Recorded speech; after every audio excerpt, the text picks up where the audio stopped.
鱿鱼游戏2的噩梦版三角形碰糖你玩了吗？我的失败率是100%耶！上面的三角形图案也超级难画的，但还好，失败的代价是换来一堆好吃的碰糖。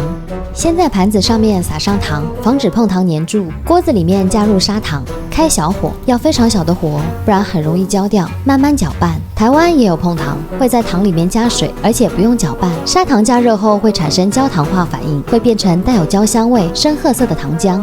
哇，已经闻到焦糖的香气了呢！糖完全融化后，锅子要离开火，再加入小苏打，一点点就可以了。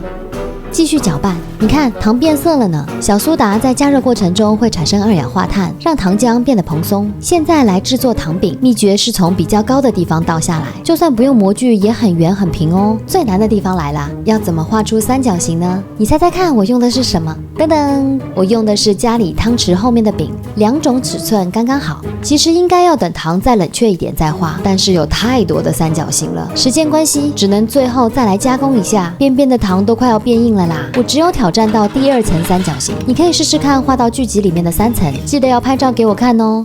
游戏时间。天哪，这实在是太难了啦！怪不得陈其勋会做噩梦呢。不过没有关系，挑战失败的代价也超棒的哦，可以泡咖啡。还可以做成焦糖奶茶，超好喝的。你看，我有满满的碎片，还好我没有参加鱿鱼游戏，不然我一定连第1关也过不了。全部装在罐子里保存。碰糖的香气超迷人的哦，同场加印字母版碰糖。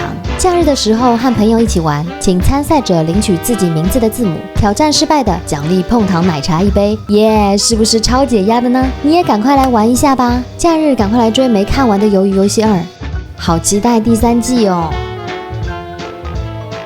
想要收看更多食物小知识，记得按赞、订阅和开启小铃铛哦！拜拜。